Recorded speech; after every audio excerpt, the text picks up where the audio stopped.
Eh bien, bonjour à tous et à toutes, c'est Monsieur Kazitra et on se retrouve pour bien évidemment conseiller un SSD qui peut être très intéressant en USB pour des projets quand même assez lourds.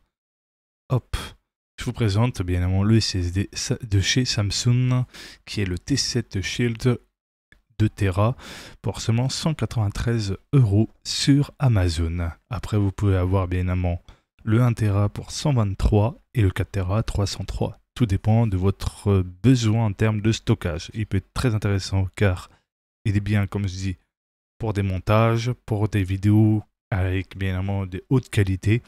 Donc, qui convient très bien pour des travaux bien évidemment importants pour les créateurs, mais il peut être aussi utile pour les jeux vidéo si vous souhaitez avoir un SSD USB tranquille et pouvoir stocker bien évidemment des jeux sur un externe, vu que tu as déjà tout qui est déjà sur ton interne, qui est sur ta console, ou bien évidemment, si tu as déjà mis je sais pas combien de jeux sur ton PC, sur tes SSD SATA ou NVMe, et ben le SSD en USB peut t'aider.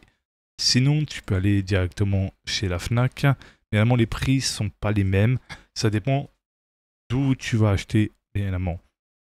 Le SSD en USB, tu as de toutes les couleurs, noir, beige, bleu. Le 1 Tera sera à 120 € et le 2 Tera sera à 220 €. Donc, comme je dis, ça dépend des prix. Sinon, vous avez Cdiscount qui est à 202 au lieu de 255,45 €. Tout dépend de l'espace de stockage que vous prenez.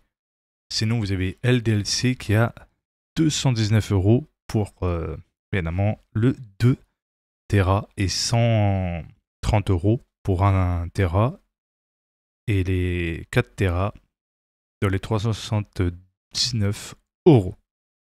En tout cas, c'est un très très bon SSD qui est très bien noté et qui est très utilisé pour bien évidemment pour tout ce qui est créateur de contenu, pour bien évidemment de la productivité, pour du gaming. Vraiment, il est fait pour tout et c'est plus vraiment intéressant de prendre un SSD en USB. Vous aurez moins de risques comparé aux disques durs externes qui sont faits juste généralement pour stocker des films, pour éventuellement mettre des photos.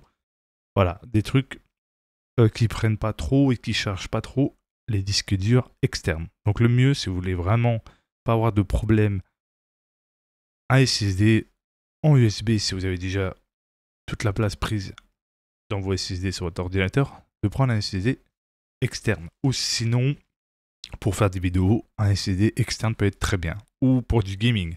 Tout dépend de ce que vous faites comme utilisation. En tout cas, j'espère que cette vidéo conseil a pu vous plaire. N'oubliez pas de vous abonner, de mettre un pouce bleu, d'activer la cloche de notification. C'était Monsieur Casitra. On se dit à la prochaine pour des prochaines aventures et des prochaines découvertes jeux indés ou peut-être d'autres jeux. Merci à tous pour votre compréhension et moi je vous dis à la prochaine.